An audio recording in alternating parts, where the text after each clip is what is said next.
지금부터 2024년 청년문화주간 2일차 행사를 시작하겠습니다. 큰 박수 부탁드립니다. 감사합니다. 저는 오늘 사회를 맡은 아나운서 노지선이라고 합니다. 오늘 이 자리에 모인 여러분과 문화와 먹고살 국리라는 주제로 취미가 직업이 되어버린 다양한 분들을 만나볼 예정인데요.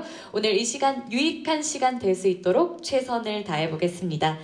그럼 지금부터 본격적으로 행사를 시작해 보겠습니다. 먼저 주제 강연이 있겠습니다. 대주제는 우리가 알고 싶은 덕업일치의 모든 것인데요. 취미가 직업이 되어버린 분들을 모셔서 다양한 이야기를 들어보겠습니다. 첫 번째 주제 강연으로는 만나다, 가다, 보다 유라시아라는 강연명으로 진행해 주실 탐험가 김영국님을 큰 박수로 모셔보겠습니다.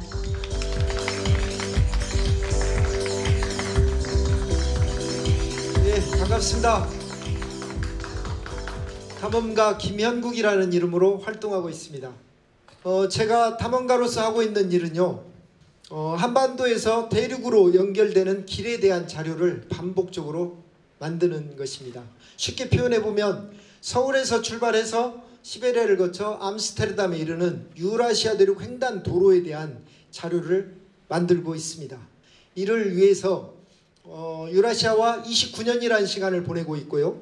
인연을 맺어오고 있고 또 1996년 그리고 2001년, 2014년, 2017년, 2019년 그리고 2023년 모두 6차례 대륙횡단을 마쳤습니다. 이를 통해서 대한민국 사람이라면 누구든지 그리고 지금 당장 우리 일상에 있는 이동수단을 사용해서 한반도로부터 확장된 공간을 경험할 수 있는 구체적인 자료들을 만들었습니다.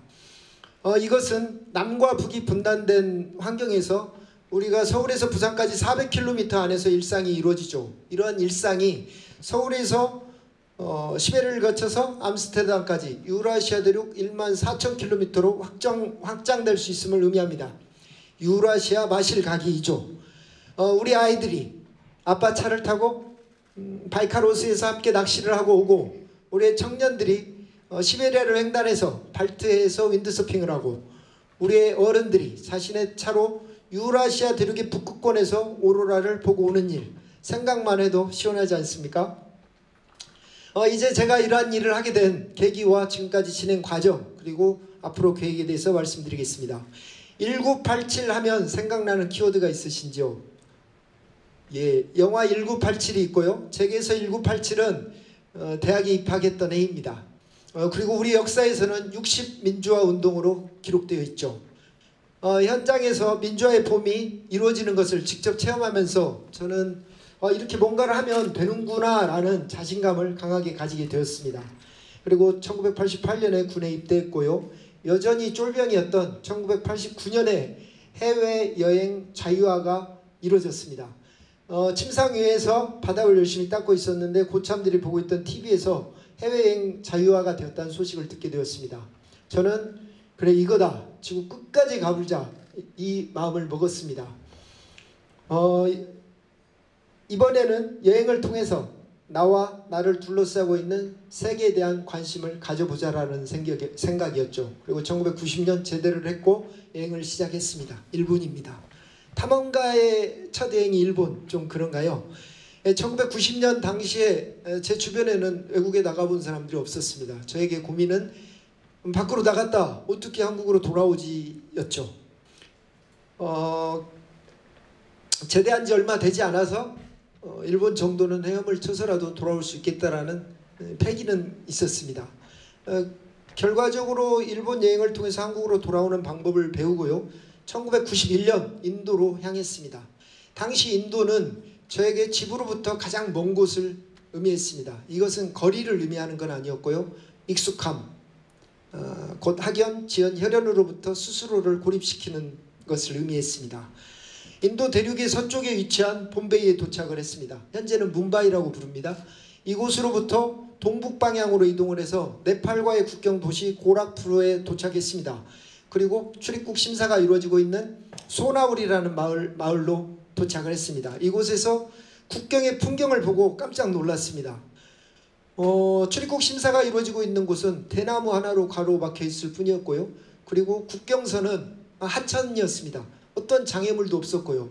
그리고 현지인들은 이 하천을 건널 수 있게 만들어진 다리 위를 자유롭게 오가고 있었습니다. 군에 다녀왔던 저에게 국경이라는 것은 무장 군인과 삼엄한 경계를 의미했습니다.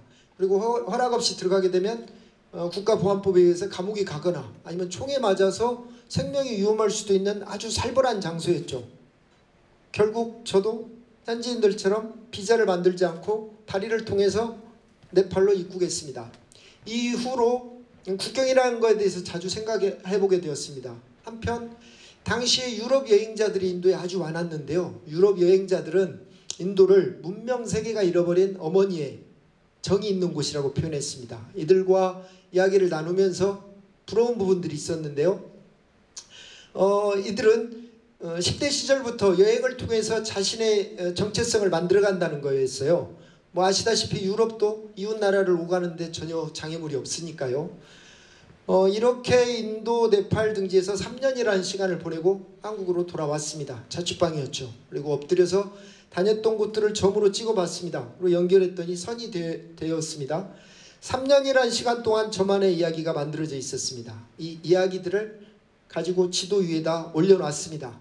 그리고 그곳으로부터 인도로부터 한반도까지 연결되는 육로 길들을 찾아보았습니다. 그러다가 시베리아가 눈에 들어오게 되었죠. 시베리아 하면 어떤 생각이 나십니까?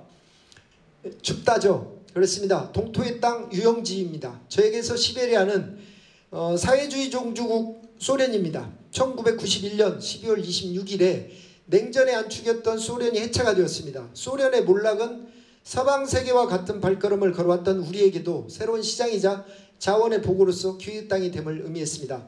한편 1950년 6월 25일 한국에서 발생한 동난을 계기로 세계는 냉전이 본격화되었다고 표현합니다. 이로 인해서 소련이 해체되기까지 42년이라는 시간 동안에 이 러시아는 들어갈 수 없는 금단의 땅이었고요. 그리고 시베리아는 미즈 세계와 같은 곳이었습니다. 기후 땅으로서 러시아, 그리고 미즈 세계로서의 시베리아. 뭔가 저를 강하게 끄는 게 있었죠. 이때는 생각하면 행동한다였습니다. 1995년 다시 배낭을 꾸리고 시베리아로 향했습니다. 극동에 있는 한 도시 하바롭스크였는데요. 이곳에서 여름 방학 3개월을 보내면서 정말 러시아라는 나라가 기후 땅이 될 수 있겠구나 이런 생각을 하고 돌아왔습니다. 1996년 대학을 졸업했습니다. 그리고 3월 초에 다시 극동의 한 도시인 러시아 하바롭스크로 향하는 비행기 안에 있었습니다. 이번에는 모토바이크와 함께였습니다. 1890년 두 편의 말이 끄는 마차를 타고 시베리아로 횡단했던 러시아의 극작가 안톤 체호프의 이야기를 통해 동기부여가 되었습니다. 모토바이크, 현대판 말이라고 부르죠. 저는 말 대신에 모토바이크를 타고 시베리아를 횡단하면서 제가 직접 이 러시아라는 나라에서 어떤 기회들을 확인해보자 했던 것입니다. 하지만 이 낯설고 끝이 없는 대륙의 길 위에서 저는 셀 수 없이 많은 장애물들과 만났습니다. 결국 대륙 횡단에는 성공했는데요. 하지만 저는 다시는 이러한 새로운 도전, 새로운 길에 도전하지 않겠다고 결심을 했습니다. 하지만 저는 이미 여행을 통해서 또 시베리아 횡단을 통해서 1만 킬로미터 이상으로 저희 시선이 확장되어 있었습니다. 1997년 모스크바로 향했습니다. 이번에는 러시아의 심장이었죠. 이 수도에서 직접 제가 어떤 기회를 만들어보자 하는 목표를 가지고 있었고요. 볼펜과 메모지를 들고 걷기 시작했습니다. 모스크바도 유럽처럼 방사선 형태의 도시 구조를 가지고 있습니다. 그 중심에는 크레물과 붉은 광장이 있죠. 이 붉은 광장으로부터 10개의 대로가 출발합니다. 현재는 12개인데요. 하나하나의 길들을 따라가다 보면 소련 시절의 영향력 혹은 세계와 만나게 됩니다. 이렇게 길을 따라 걸으면서 사업 아이템을 하나 발견하게 되었습니다. 결국 미국에서 쌀을 수입해다가 일본 스시집에 파는 일을 했습니다. 이 일을 통해서 모스크바 거리 곳곳을 전부 다 익히게 되었고요. 또 차를 운전하게 되면서 10개의 대로를 따라서 시외로 나가게 되었습니다. 주로 모스크바와 상페테르부르크를 연결하는 M10 러시아, 그리고 M5 우랄, 그리고 M7 볼가 연방 도로를 주로 이용했습니다. 특히 M5 우랄 연방 도로를 따라 달리게 되면 우랄 산맥을 넘게 됩니다. 이렇게 되면 1996년 제가 모토바이크로 달렸던 시베리아와 만나게 되는 것이었습니다. 그 아래로는 중앙아시아가 있습니다. 중앙아시아를 오가다가 실크로드와 만나게 되었죠. 실크로드, 아시아와 유럽의 문명을 연결하던 고대 교역로죠. 처음에는 엄청 설레었습니다. 하지만 현실의 실크로드는 가난 그 자체였습니다. 1991년 소련의 해체와 함께 실크로드를 포함하고 있던 중앙아시아도 함께 무너진 거였죠. 가난은 환경오염도 가속화시킵니다. 한편 2000년이 다가오면서 디지털 시대의 패러다임으로 떠오른 유목주의가 떠올랐습니다. 패러다임으로요. 저도 디지털 시대를 공부하게 되었는데 결과적으로 정보에 접근할 수 있는 인터넷 선이 있고 그 정보를 활용할 수 있는 능력이 있다면 내가 어디 있든지 지구에 영향력을 끼칠 수 있다라는 생각을 하게 되었습니다.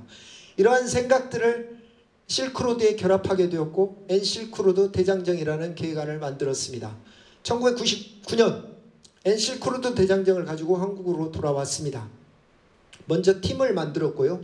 그리고 온라인과 오프라인을 통해서 세계의 젊은이들을 모으고 이들이 실크로드를 따라서 이동하면서 만나게 되는 환경 문제, 빈곤, 질병 등의 지구촌 과제들을 이슈화하겠다는 내용으로 진행을 했습니다. 그리고 3년째 되던 해인 2001년에는 이런저런 성과들을 많이 만들어내게 되었고요. 사전 답사까지 이루어지게 되었습니다. 2001년 8월 30일 사전 답사를 마치고 돌아왔고요. 그리고 12일 뒤에는 9.11 사태가 발생을 했습니다. 3년 동안의 수고와 노력들이 한순간에 물거품이 되었습니다. 미국과 아프가니스탄은 전쟁을 시작했고요. 저는 이로 인해서 길고 어두운 터널을 감당해야만 했습니다. 2013년 12월 성탄절 이브 예배를 마치고 숙소로도 사용하고 있던 사무실로 돌아왔죠. 그리고 바닥에 누워서 소리를 질러댔습니다. N실크로드 대장정과 함께 10년이 넘는 시간들이 그냥 지나가 버렸습니다. 전쟁은 지금도 계속되고 있고 미국과 아프가니스탄은 20년 전쟁이었습니다. 그리고 이제 저는 사무실 비용도 감당할 수 없게 되었습니다. 저는 실패했네요. 완전히 실패했습니다. 라고 외쳤습니다. 그리고 한참 있다 다시 일어났습니다. 일어나서 저에게 탐험가라는 명함을 만들어줬던 시베리아로 다시 세워달라고 돌아가게 해달라고 기도를 했습니다. 그리고 트랜스 유라시아 시리즈라는 이름으로 유라시아 대륙 횡단 계획안을 다시 만들었습니다. 2014년 한너 무비자 협정에 의해서 양국을 오가는데 비자가 필요 없게 되었고요. 또 2010년에는 1996년에 달렸던 모스크바에서 블라디보스토크까지 1만 킬로미터 시베리아 횡단 도로가 완공이 되었습니다. 이 도로의 완공으로 아시아와 유럽이 하나의 길로 연결이 된 거죠. 우리는 재료를 가져다가 가공해서 수출하는 산업 구조를 가지고 있습니다. 이런 환경에서 다양한 물류 루트를 찾는 것은 마치 생명줄을 잡는 것과도 같습니다. 2014년 저는 부산에서 출발해서 시베리아를 거쳐 암스테르담에 이르는 유라시아 대륙 횡단 도로에 대한 자료를 만들었습니다. 그리고 다시 육로로 돌아오는 중에 모토바이크를 시베리아 횡단 열차에다 싣고 오는 관련 과정들을 전부 자료화하기도 했습니다. 귀국해서는 전시회를 통해서 이 유라시아 대륙 횡단 도로를 알리는 작업을 했습니다. 2017년에 다시 대륙 횡단에 나섰는데요. 이때의 이름은 유라시아 마실가기입니다. 셀러리맨을 기준으로 14일이라는 시간 동안 자신의 차를 타고 그냥 바이카로스, 지구의 배꼽 바이카로스까지 누구나 다녀올 수 있다라는 메시지였고 이에 관련된 자료를 만들었습니다. 2019년 다시 유라시아 대륙 횡단에 도전했습니다. 이때의 목표는 업그레이드된 유라시아 대륙 횡단 도로에 대한 자료를 만드는 것이었습니다. 2010년에 완성된 시베리아 횡단 도로는 포장도로를 의미하지 않았습니다. 이로 인해서 2014년까지만 해도 현지에서는 러시아의 길을 사망도로라고 할 정도였습니다. 그랬던 이 도로가 2019년에는 모스크바에서 블라디보스토크까지 전 구간에 이르는 도로가 포장이 완료가 되었던 것입니다. 이 블라디보스토크에서 모스크바까지 시베리아로 횡단한 도로 포장의 완공으로 인해서 물류 회사들이 활성화되었고요. 그 다음에 활성화되기 시작했고, 그 다음에 차량 운전자들이 증가했습니다. 그리고 대륙의 끝없는 길을 따라서 도로와 관련된 인프라 시설들이 들어서기 시작했습니다. 대부분의 기회는 새로움 속에 들어 있습니다. 저는 이 유라시아 대륙 횡단 도로가 만들어내는 변화들을 다시 자료하는 작업을 했습니다. 그리고 2019년에는 저에게는 5번째 유라시아 대륙 횡단이 되었는데요. 이 대륙 횡단 중에 뉴욕 더 익스플로러스 클럽이라는 곳으로부터 정위원으로 승인이 되었습니다. 뉴욕 더 익스플로러스 클럽은 최초로 남극점을 밟았던 아문센과 그 다음에 에베레스트에 올랐던 힐러리, 그리고 달 착륙에 성공했던 닐 암스트롱 등이 정위원으로 있었고요. 현재는 민간인으로 우주 시대를 개척하고 있는 테슬라의 일론 머스크, 그리고 아마존의 제프 베이조스, 그리고 영화 아바타 등을 통해서 해저 탐사에 관한 많은 노하우를 가지고 있는 제임스 캐머런 감독 등이 정위원으로 활동하고 있습니다. 2022년에는 책 아시아나웨이 6호선을 출간했습니다. 제가 반복적으로 시베리아를 지나는 유라시아 대륙 횡단 도로를 자료화했다겠는데 이 이동 루트는 아시아나웨이 6호선과 많은 구간을 겹치고 있습니다. 그리고 2022년에는 유라시아 문화교류라는 이름으로 국제 포럼과 청년 아카데미, 그리고 기획 전시를 내용으로 하는 국비 사업을 대표로서 감당하기도 했습니다. 2023년 6번째 유라시아 대륙 횡단에 도전했습니다. 이 계획안은 뉴욕 더 익스플로러스 클럽에서 발표가 되었습니다. 뉴욕 더 익스플로러스 클럽은 세계 최대 탐험단체로서 국제기구와 각국 정부 그리고 다국적 기업에 이르기까지 폭넓은 네트워크를 가지고 있습니다. 2023년에 이루어졌던 6번째 유라시아 대륙 횡단은 3가지 목표가 있었습니다. 첫 번째는 겨울 환경에서 시베리아 춥죠. 겨울 환경에서 시베리아를 횡단하는 도로를 자료하겠다는 것이었습니다. 이렇게 되면 그동안의 저의 반복된 행위로 인해서 모든 환경에서 시베리아를 지나는 유라시아 대륙 횡단 도로가 완성됨을 의미합니다. 유라시아 마실가기죠. 누구든지 일상에 있는 자신의 차량을 이용해서 유라시아 대륙을 횡단할 수 있다 했습니다. 이를 위해서 모토바이크가 아닌 자동차를 이동수단으로 선택을 하게 되었고요. 또 언제든지 할 수 있다는 걸 보여주기 위해서 998cc 캐스퍼 경승용 차로 겨울 시베리아를 횡단했습니다. 두 번째는 유네스코 지정 세계 자연유산인 바이칼 호수 보존을 위한 활동이었습니다. 현재 유라시아에서는 러시아와 우크라이나를 앞세우고 있는 서방 세계가 충돌 중에 있습니다. 저는 바이칼 호수에서의 환경 캠페인을 통해서 현재 지구촌의 우선순위는 전쟁이 아니라 기후위기다라는 메시지를 만들어냈고요. 결과적으로 러시아 연방정부로부터 초대를 받아서 작년에 러시아의 탐험가이자 바이칼 자연보호구역을 총책임지고 있는 바실리 수툴라 씨와 함께 바이칼 호수 보존을 위한 활동을 마쳤습니다. 세 번째는 메타버스를 활용한 게임과 증강현실 아바타입니다. 이를 위해서 유라시아 대륙 14,000km 길에 대해서 시각 자료화를 했고요. 그동안 30년 동안 구축했던 이야기들을 정리하는 작업을 마쳤습니다. 그리고 2024년 고국에서의 새로운 여정 중에 있습니다. 올해는요, 누구든지 유라시아 대륙을 횡단하거나 간접 체험할 수 있도록 메타버스를 활용한 게임과 증강현실 아바타를 온라인에서, 그리고 오프라인에서는 유라시아라는 단어를 특화시킨 여행자 복합 공간으로서 유라시아 컴플렉스를 진행 중에 있습니다. 현재는 디지털 기반의 세계화 시대라고 하죠.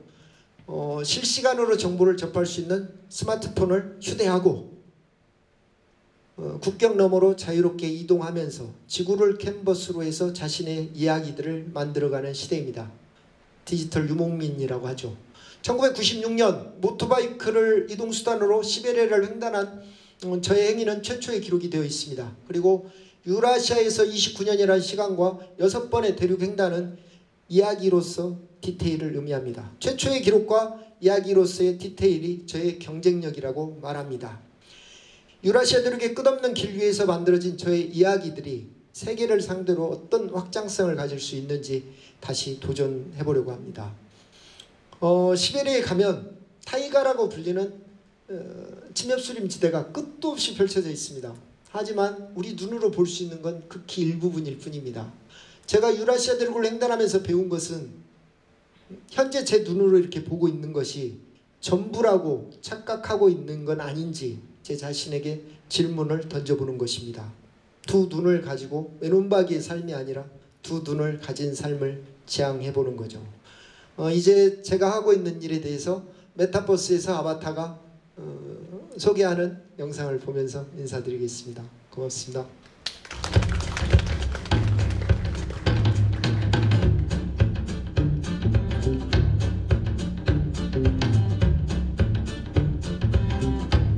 여러분, 안녕하십니까? 오늘 저는 여러분과 함께 새로운 시대의 도전을 이야기해보고자 합니다. 바로 유라시아 마실가기입니다.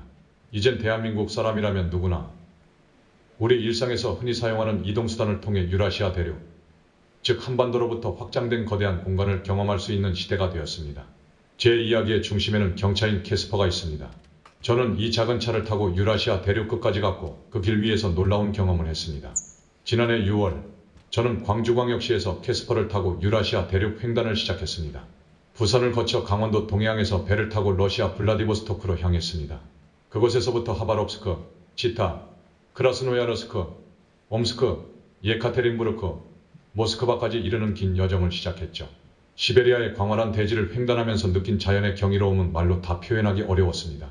하지만 이번 여정은 단순한 여행을 넘어 세 가지 중요한 성과를 낳았습니다. 첫 번째 성과는 시베리아를 겨울철에 횡단하는 도로에 대한 자료를 완성했다는 것입니다.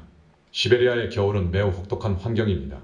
눈과 얼음으로 덮인 도로는 위험이 가득하고 차량 성능과 운전자의 기술이 절대적으로 필요합니다. 저는 이번 여정에서 시베리아의 혹독한 겨울 환경을 직접 경험하며 그곳을 지나가는 도로와 물류 인프라에 대한 자료를 수집했습니다. 특히 이번에는 캐스퍼와 같은 경차가 얼마나 효율적으로 작동할 수 있는지 검증할 기회가 되었습니다. 결과적으로 저는 시베리아를 지나가는 유라시아 대륙 횡단도로가 겨울철에도 충분히 사용 가능하다는 자료를 확보하게 되었습니다. 앞으로 이 도로는 배와 열차뿐만 아니라 자동차로도 충분히 경쟁력을 가질 수 있을 것입니다. 두 번째 성과는 환경 문제와의 대화를 시작했다는 점입니다. 유라시아 대륙을 횡단하는 과정에서 기후변화의 심각성을 직접 목격하게 되었습니다. 특히 시베리아의 숲이 벌목과 화재로 인해 사라지는 현장은 매우 충격적이었습니다. 저는 바이칼 호수에서 현지 러시아인들과 함께 생물 다양성 보전 프로젝트에 참여하며 이 문제에 대한 해결책을 모색했습니다. 바이칼 호수는 유네스코 세계 자연유산으로 지정된 곳으로 지구 생태계에서 매우 중요한 역할을 하고 있습니다. 이번 여정에서 저는 바이칼 호수의 오염원에 대해 연구하며 자연이 스스로 정화하는 과정을 직접 목격할 수 있었습니다. 여러분도 이러한 환경 문제에 대해 관심을 갖고 작은 실천을 통해 지구를 보호하는 데 동참할 수 있습니다. 세 번째 성과는 누구나 유라시아 대륙을 체험할 수 있도록 메타버스와 같은 가상 세계를 활용한 프로젝트를 준비하고 있다는 점입니다. 저는 이번 여정 동안 유라시아 대륙의 다양한 풍경과 이야기를 시각 자료로 기록했습니다. 이 자료를 바탕으로 가상 세계에서 유라시아 대륙을 체험할 수 있는 플랫폼을 구축하고 있습니다. 여러분은 메타버스에서 가상 아바타를 통해 유라시아 대륙을 횡단하며 그곳의 문화를 체험할 수 있습니다. 뿐만 아니라 오프라인에서는 유라시아 콤플렉스라는 여행자 복합 공간을 통해 실제로 대륙을 경험할 수 있는 기회를 제공할 예정입니다. 여러분, 유라시아 대륙은 모험과 가능성의 땅입니다. 단순히 지리적인 경계를 넘는 것뿐만 아니라 새로운 도전과 기회가 무궁무진한 곳이기도 합니다. 2010년 블라디보스토크에서 모스크바까지 이어지는 1만 킬로미터의 러시아 횡단도로가 완성되었습니다. 이제는 그 도로를 중심으로 차량 여행자들을 위한 시설들이 잘 갖춰져 있어 누구나 유라시아 대륙을 횡단할 수 있는 시대가 열렸습니다. 여러분도 캐스퍼 같은 작은 차를 타고 대륙을 횡단할 수 있습니다. 이러한 도전은 더 이상 소수만의 특권이 아닙니다. 젊은 여러분, 유라시아 대륙은 여러분의 도전을 기다리고 있습니다. 그곳은 역사와 문화, 자연이 어우러진 거대한 무대입니다. 여러분이 꿈꾸고 도전하며 새로운 기회를 찾아가는 그 여정이 바로 유라시아 대륙에서 펼쳐질 수 있습니다. 지금 이 순간부터 준비하고 꿈꾸며 도전하세요. 그 길 위에서 여러분의 이야기가 만들어질 것입니다. 끝으로 이 여정은 혼자만의 것이 아니라 우리 모두가 함께 만들어가는 길이라는 것을 기억해 주시기 바랍니다. 유라시아 대륙의 문은 활짝 열려 있으며 여러분이 그곳에서 자신의 이야기를 써 내려가길 기대합니다.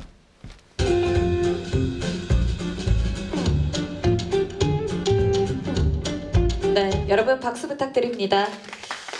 정말 알찬 강연 전해주셨습니다. 변화에 도전하는 이 자세를 이 강연을 통해서 들어봤는데요. Q&A 시간 가지겠습니다. 우리 김현국 탐험가님께 궁금한 점이 있으면 자유롭게 질문해 주셔도 될 것 같은데요. 손 들어주시면 마이크 전달드리겠습니다. 네, 마이크 전달 부탁드릴게요. 네, 강연 잘 들었습니다. 그 6번 시베리아 횡단 하셨다 했는데 보통 한 번 횡단하는데 얼마 정도 기간, 비용 등이 좀 들었는지 궁금하기도 하고요. 또 친구들 중에 시베리아 이제 횡단 철도를 타고 여행한 친구들을 SNS에서 좀 가끔 보기도 했는데 그런 철도를 이용해 보신 경험도 있으신지 아니면 차량을 캐스퍼 타고 이용하셨다고 했는데 모터사이클이랑 철도와 좀 다른 매력이 무엇이 있는지 또 궁금합니다. 시베리아 횡단 열차는 한 50번 정도 타본 것 같고요. 그리고 횡단 열차와 자동차 차이는 유연성이라고 봅니다. 플렉서빌리티라고 하나요? 영어를 써서 그렇습니다만 철도는 일단 시베리아 횡단 열차는 안 타본 사람들은 꿈이라고 하죠. 하지만 시베리아 횡단 열차를 타게 되면 감옥에 갇혀 있는 거나 똑같아요. 철도는 정해진 길만 가니까요. 하지만 자동차를 타게 되면 유연성이 있죠. 내가 가고 싶은 곳으로 얼마든지. 그리고 뭐 여행 기간이나 이런 거 이제 저는 코로나 이전이나 전쟁 전까지는 한 1년에 100명 정도 있었어요. 대륙 횡단자들이. 근데 이분들은 이제 대륙 횡단이 버킷리스트죠. 근데 저는 이제 불특정 다수가 유라시아 대륙을 누구든지 자기 차로 횡단할 수 있게끔 자료를 만들기 때문에 서로 다릅니다만 저는 보통 한 3개월 정도 걸리고 돈도 많이 듭니다. 왜냐하면 시간이 많이 걸리죠. 누군가 달릴 수 있게 하려면 거기에 모든 걸 자료를 해야 되니까 비용도 많이 들고 작년에 캐스퍼로는 차를 샀고요. 그 다음에 차 가격까지 포함해서 한 6천만 원 든 것 같아요. 근데 아까 말씀드렸다시피 저는 이 자료를 부산에서 시베리아를 거쳐서 암스테르담까지 한 1만 4천 킬로가 되는데요. 거의 50km 단위로 모든 걸 다 자료를 만들어요. 그래서 아주 시간이 많이 걸리고 비용도 많이 걸립니다. 그렇습니다. 그다음에 뭐 개월수는 그렇고 비용도 그런데 뭐 저렴하게 다니는 2017년 같은 경우는 이제 생각나던 친구가 대학에 휴학하고 주유소에서 한 2년 정도 일을 했다고 그래요. 그래서 제가 30년 전에 타고 횡단했던 시베리아를 제가 오토바이로 횡단했는데 이제 30년 전에 125cc를 갖고 했는데 그 친구도 125cc 30년 뒤에 횡단한다고 왔더군요. 근데 이제 아시다시피 대학생은 뭐 돈이 별로 없잖아요. 그래서 오토바이 한 대 125짜리 중고로 사고 그냥 거의 그냥 뭐 풍찬 노수 가면서 가겠다라고. 그래서 그 기름은 러시아고 유라시아 대륙 횡단하면 러시아가 한 80% 정도 그렇게 러시아가 땅이 큽니다. 근데 러시아는 한 800원밖에 안 해요. 주유비가 비용이 거의 현지인처럼 뭐 러시아도 대형 마트들이 있으니까 가서 해먹고 그러면 거의 돈 안 들이고 여행하는 친구를 보기도 했고요. 또 이제 말씀드리고 싶은 거는 이거 무서워라고 하는 말은 아니고요. 여기 지금 서울에서 1000km도 안 되는 위치에 연해주라는 말을 많이 들어보셨을 거예요. 블라디보스톡이나. 블라디보스톡 하면 뭐 우리하고 가까운 쪽에 유럽 건물들 볼 수 있다라고 하는데 저는 그건 너무 식상한 얘기 같고 탐험가니까 블라디보스톡에서 한 100km 정도 떨어진 곳 여기에서 서울에서 한 600km나 되나요? 연해주가 시작되는데 정확한 명칭은 연해주가 아니라 연해지방이라고 불러요. 러시아에서는 프리모르스키 크라이 해가지고 이곳에는 호랑이가 있어요. 아무르 호랑이라는 이름을 가진 세계 최대 크기의 호랑이 서식지가 있고요. 호랑이만 있는 게 아니라 이제 표범도 있고 곰은 말할 필요도 없고 야생이 바로 우리한테 500km, 600km 북한 구간만 바로 넘어가면 그냥 야생이 호랑이, 표범, 곰들이 살아 숨쉬는 동물원이 살아있는 동물원이 있습니다. 네, 이건 무서움의 의미가 아니라요. 우리한테 없는 거니까 재밌을 수 있는 경험이기도 하겠죠. 또 러시아는 180개 이상의 민족으로 이루어진 다민족 국가에서 정말로 이 인종 전시장과 같습니다. 그래서 뭐 시베리아 쪽에 있는 원주민들 그들의 문화도 경험해보는 것도 괜찮고 무엇보다도 러시아는 이제 400km는 거리도 아니다. 우리는 서울에서 부산까지가 400km잖아요. 전부인데 러시아는 400km는 거리도 아니다. 이렇게 말할 정도죠. 그래서 그 땅의 크기를 보면 이제 저는 좀 부럽습니다. 솔직히 러시아만 11개 시차가 있거든요. 그 큰 땅을 어떻게 있겠습니까? 그 러시아는 몽골한테 240년 동안 지배받았던 컴플렉스가 있거든요. 근데 그 컴플렉스에 주저하지 않고 극복해서 결국은 오츠케, 태평양하고 맞닿고 있는 데까지 전부 다 러시아 땅이 돼 있습니다. 그런 것들이 이제 보면 어떤 도전 정신, 우리 개척 정신. 그렇다고 지금 가서 뭐 러시아 땅을 빼앗자 이런 게 아니라 아까 말씀드렸다시피 디지털 기반의 세계화 시대이기 때문에 정보를 활용할 수 있는 능력이 있다면 지구 전체를 캔버스로 해서 얼마든지 자기 얘기를 만들어갈 수 있는 시대라고 봅니다. 답변이 이렇습니다. 네, 시간 관계상 여기까지 들어보도록 하겠습니다. 김영국 탐험가님께 다시 한번 큰 박수 보내주시기 바랍니다.